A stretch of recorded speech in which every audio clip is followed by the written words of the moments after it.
Pemirsa, potensi pertumbuhan Itama Ranoraya sangat besar sejalan dengan prospektifnya bisnis perseroan. Kita akan membahas prospek bisnis dan saham Itama Ranoraya bersama Direktur Utama Itama Ranoraya, Heru Firdausi Syarif. Selamat pagi Pak Heru. Selamat pagi Mbak Cakri. Ya Pak, ini hal yang menarik adalah bahwa perseroan sangat optimis bahwa pendapatan bisa naik sampai 100%. Ini sangat signifikan. Nah, sebenarnya apa dasar optimisme itu? Apakah juga ini menjadi faktor sektor atau industri kesehatan memang ini mendulang hal yang berbeda begitu ya di saat pandemi ya, justru mendulang keuntungan justru di saat pandemi. Apa sebenarnya dasar dari optimisme itu? Dasarnya sebetulnya ini sudah kami ceritakan pada waktu mulai bulan Desember tahun 2020. Baik. Bahwa kami memang punya optimisme akan tumbuh sekitar 80 sampai 100%. Bahkan untuk tahun ini penjualan kami untuk non pemerintah mengalami kenaikan yang signifikan. Ya. Hal ini sesuai dengan target kami yang memang memperbesar juga non pemerintah. Dasar dari optimisme ini itu adalah bahwa pengalaman kami dalam 2-3 bulan terakhir atau kuartal terakhir di tahun 2020 bahwa produk-produk yang berhubungan dengan COVID maupun penunjang COVID lainnya itu mengalami kenaikan yang signifikan. Yang kalau kami rata-ratakan itu terjadi di tahun 2021 berarti pendapatan perusahaan atau omset perusahaan itu akan meningkat bisa mencapai 100%. Apalagi pada saat itu walaupun baru ramalan bahwa COVID-19 itu di tahun 2021 itu belum selesai. Tapi masih dalam proses baik itu vaksinasi maupun penanganan lainnya yang bukan hanya di Indonesia tapi di seluruh dunia. Nah, untuk itu kami optimis bahwa itu bisa tercapai dan ternyata sampai kuartal ketiga dan juga rencana nanti ke Desember kelihatannya pencapaian 100% ini bisa tercapai. Demikian Mbak Zakti. Baik, sudah sangat jelas begitu gambarannya dari 2020 begitu ya Pak Heru ya. Tapi bagaimana dengan hasil kinerja keuangan perseroan hingga saat ini Pak? Seperti apa kondisinya? Neraca perusahaan juga sehat. Di kuartal 3 dan 4 kami akan banyak menerima pembayaran. Ya, tentu saja sehingga utang kami kepada prinsipal juga akan turun secara signifikan. Ditambah dengan pelepasan saham treasury kami yang memberikan tambahan sebesar 198 miliar di ekuitas kami. Sehingga rasio utang terhadap ekuitas di akhir tahun ini bisa di bawah 1 kali. Kondisi yang baik untuk tahun berikutnya. Dan juga tentu saja konstruksi perusahaan yang akan juga menjadi perusahaan manufaktur dengan masuknya PT Itama di PT Wanjek Indonesia sebagai pabrikan itu sangat mempengaruhi perseroan untuk selanjutnya. Oke, baik. Langkah akuisisi Wanjek ini ternyata berpengaruh signifikan juga ya. Kalau kita lihat produk dari Itama Ranoraya ini cukup banyak begitu yang sudah well known di pasar, baik produk medis maupun non medis begitu. Yang mana begitu Pak produk-produk yang kira-kira semakin menyokong dari kinerja perseroan untuk kondisi saat ini? Yang menyokong tentu saja yang pertama adalah kita sendiri dari Itama Ranoraya di tahun 2022 itu tidak hanya menjadi distributor, tetapi kita juga berkembang di manufaktur dengan mempunyai saham di PT Wanjek Indonesia. Nah, tentu saja perkembangan manufaktur itu alat suntik untuk COVID-19 itu tetap akan menjadi primadona. Karena seperti kita ketahui tingkat dari efektivitas vaksin di masyarakat ini sekarang ini kan dalam tahapan baru untuk tahap pertama. Artinya nanti akan berlanjut di tahap kedua. Bahkan jangan-jangan nanti ada tahap ketiga untuk atau ada booster gitu ya yang tahun-tahun kita selanjutnya. dengar sekarang ini. Ya, jadi itu secara simultan akan merupakan pendapatan bagi perusahaan. Selain itu tentu saja antigen Panbio Ebert Diagnostik yang selama ini kami lakukan juga penjualannya, Ya, itu juga akan tetap ada. Karena bagaimanapun sampai hari ini setiap orang naik pesawat, harus walaupun masih ada persyaratan. sudah divaksin, tetap Ya. harus di swab antigen. Baik. Nah, tentu saja selain itu juga ada faktor penunjang lainnya, seperti pengobatan COVID melalui plasma konvalesen dari merek Terumo yang kami juga lakukan di Palang Merah Indonesia maupun di rumah sakit. Ya. Itu juga mempengaruhi. Jadi COVID ini belum selesai dan bukan berarti COVID menurun lalu kemudian penanganan COVID-nya selesai. Penanganan COVID tetap dilakukan Ya. untuk mencegah agar COVID tidak meningkat lagi. Baik, dan produk-produk dari Itama Ranoraya ini menjadi salah satu pilihan begitu ya, menjadi alat yang bisa digunakan oleh baik non pemerintah maupun pemerintah untuk terus kita menjalankan protokol COVID begitu di masa new normal ini. Tapi kalau untuk produk-produk Itama Ranoraya tadi Pak, seperti apa ekspansi pasar internasional yang mungkin yang sudah diketahui oleh pasar secara pasar global atau mungkin permintaannya juga sendiri untuk produksi terhadap produk-produk tersebut untuk pasar internasional? Oke, jadi begini, kita memasuki pasar global ini juga dimulai dari kegiatan di PT Wanjek Indonesia itu sendiri. Wanjek. Jadi jauh-jauh hari sebelum PT Itama Ranoraya menjadi pemegang saham mayoritas di Wanjek Indonesia, Wanjek itu sejak tahun 2008 sudah diterima di negara-negara Asia, Eropa, dan juga lembaga seperti UNICEF.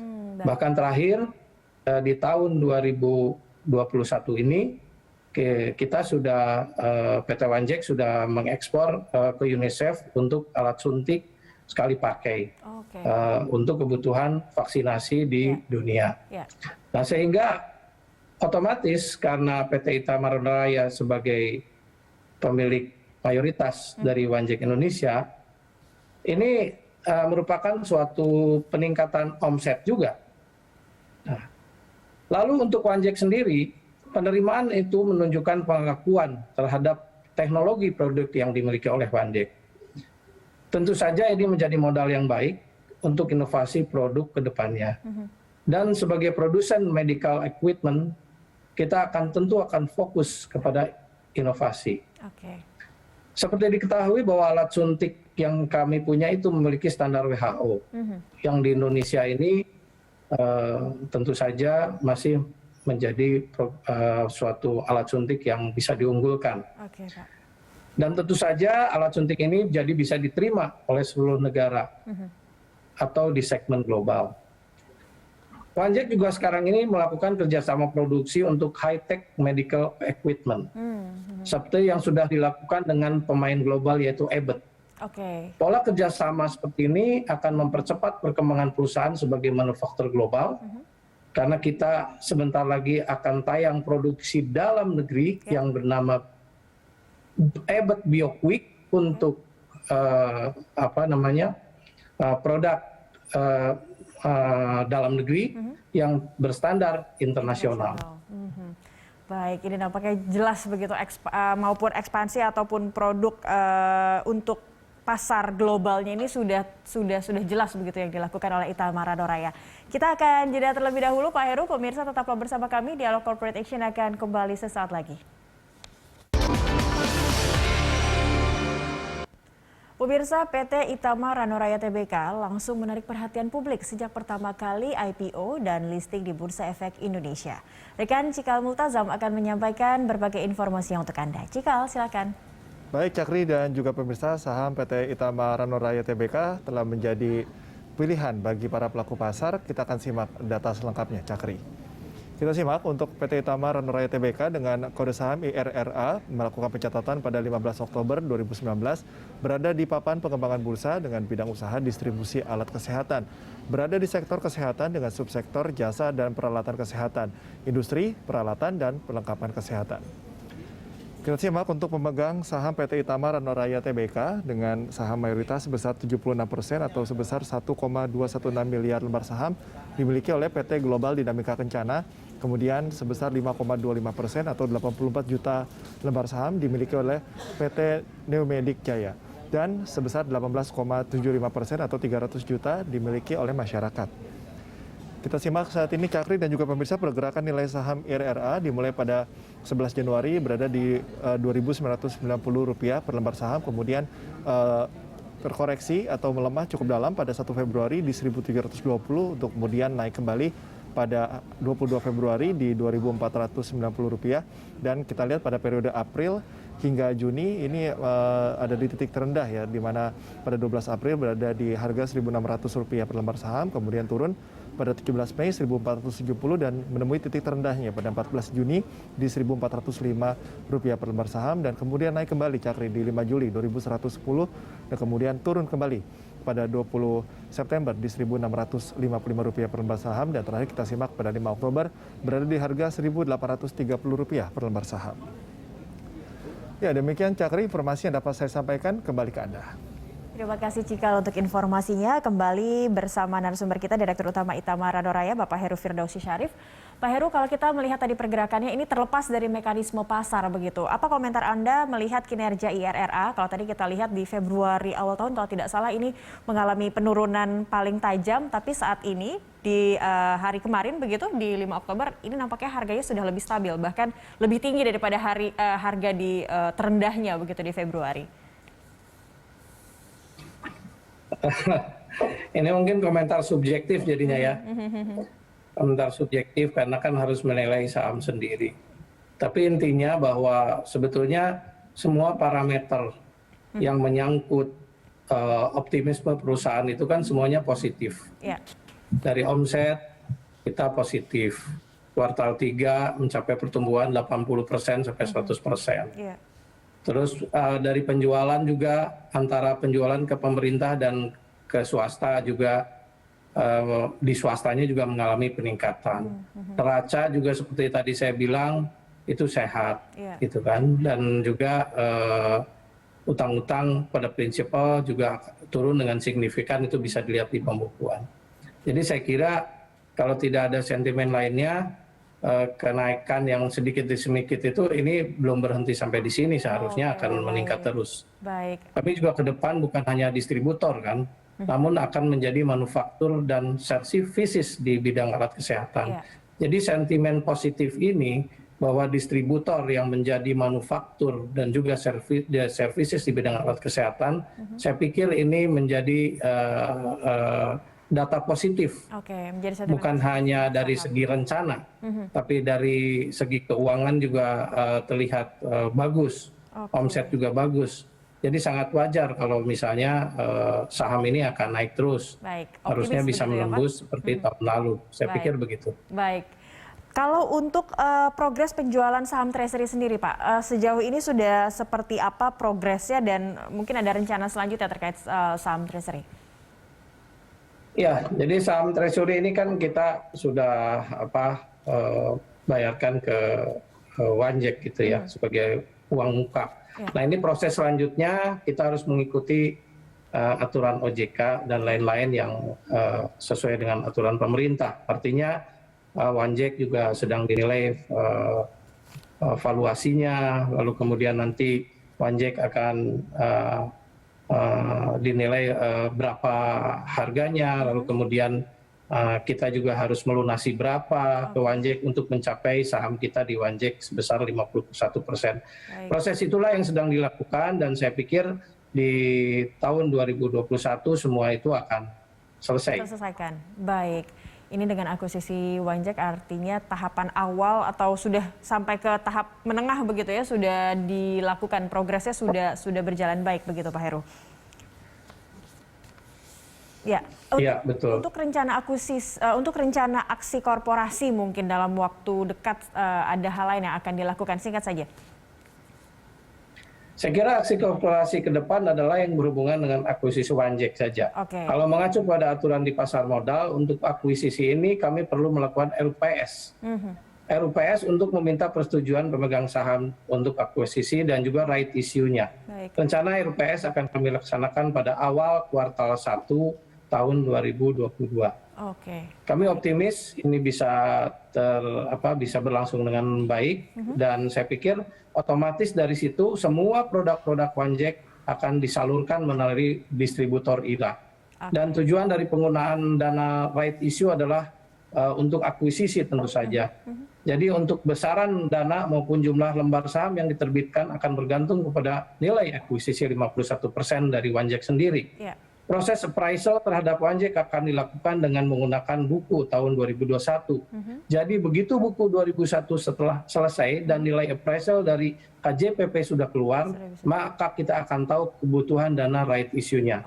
Kami perkirakan paling lambat semester 1 tahun 2022 proses akuisisi selesai, sehingga untuk akhir buku tahun 2022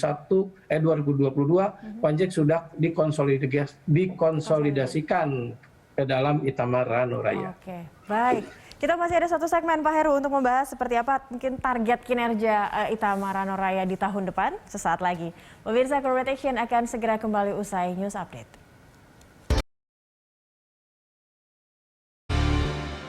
Kembali di Dialog Corporate Action pemirsa, masih bersama Direktur Utama Itamar Ranuraya, Bapak Heru Firdausi Syarif. Pak Heru, kita berbicara soal kinerja perseroan tahun depan. Kalau selain tadi kita nampaknya perseroan sangat fokus terhadap penyelesaian akuisisi Wanjek, tapi mungkin ada kinerja lain yang sudah ditarget begitu oleh perseroan untuk tahun depan? Saya pikir ya kami optimis ya, karena target pertumbuhan 80-100 di tahun ini kan tercapai. Ya. Baik itu untuk pendapatan dan juga laba bersih. Dalam 2 tahun terakhir, jadi 2020 dan 2021, kami mampu tumbuh double setiap tahunnya. Dan mulai tahun depan kami memiliki sumber pertumbuhan baru, yaitu dari manufaktur Wanjek. Ya. Dan tentu saja bukan dari alat suntik saja dalam negeri, tapi di situ juga ada swab antigen merek Abbott dalam negeri. Dan juga ada kantong darah. Nah, kemudian dengan produksi alat suntik 1,2 miliar per tahun, ditambah dengan produk seperti blood bag yang tadi saya sebutkan dan reagen tes COVID maupun tes non-COVID, artinya reagennya tidak hanya untuk COVID saja, tapi untuk HIV, HCV, ABSAG, yang mempunyai brand ternama internasional milik Abbott, kami optimis kami bisa mempertahankan pertumbuhan yang baik. Ya tentu saja ini juga dibantu oleh ekspor dari alat suntik. Dan mengenai target angka tahun 2022, memang kami belum bisa menyampaikan saat ini, tetapi pertumbuhannya saya pikir tidak mungkin di bawah 50%, yang pasti di atas 50%. Ya, dan yakin 100% begitu ya Pak ya, sudah ada gambarannya di depan mata begitu. Kalau untuk capex Pak? Ya gambarannya cuman karena memang belum kita canangkan dan belum kita susun karena akhir tahun belum terjadi, jadi kita baru perkirakan saja. Oke, baik. Begitu pula juga untuk capex-nya begitu untuk tahun depan, apakah sudah nampak begitu kira-kira berapa anggaran yang ditargetkan di alokasinya? Selain belanja modal rutin sekitar 20-25 miliar, tahun depan masih ada belanja modal untuk akuisisi, tentu saja yang tadi disebutkan. Ya, termasuk belanja modal untuk Wanjek. Dan tahun depan kami juga akan memiliki belanja modal rutin, yaitu untuk pos penelitian dan pengembangan. Jadi jangan lupa, kadang-kadang di perusahaan tuh jual, tapi padahal kita harus juga ada penelitian dan pengembangan sesuai dengan visi kami, yaitu high-tech healthcare solution. Kita bukan cuma distribusi. Distribusi itu hanya sebagian kecil dari alat untuk mengirim produk kepada konsumen. Tetapi yang penting visi kami high tech healthcare solution dengan penelitian dan pengembangan itu akan membuat produksi dari manufaktur akan bisa lebih dipertanggungjawabkan. Dan untuk total besarannya kami juga ya belum bisa sampaikan hari ini lah. Baik. Baik, untuk ini karena Itama Ranuraya juga sebagai salah satu penyalur alat-alat medis yang juga diandalkan juga di Indonesia, bahkan juga ekspornya juga besar juga begitu ke pasar global. Apa mungkin harapan dari perseroan begitu terhadap kebijakan pemerintah untuk sektor medis atau sektor kesehatan, Pak Heru? Harapan kami tentu saja pemerintah tetap mempermudah izin-izin untuk ekspor produksi dalam negeri ini, selain daripada perlindungan terhadap produksi dalam negeri, membatasi impor, membatasi impor yang masuk, sehingga produksi dalam negeri bisa menjadi tuan rumah di negeri sendiri, selain juga memasuki pasar internasional atau pasar global. Baik. Dan juga mungkin lebih support terhadap itu tadi, riset dan data dan riset dari kemajuan teknologi medis kita, begitu mungkin ya Pak Heru ya, yang bisa disokong terhadap perseroan. Baik. Baik Pak Heru, terima kasih untuk waktu Anda di Corporate Action hari ini. Salam sehat.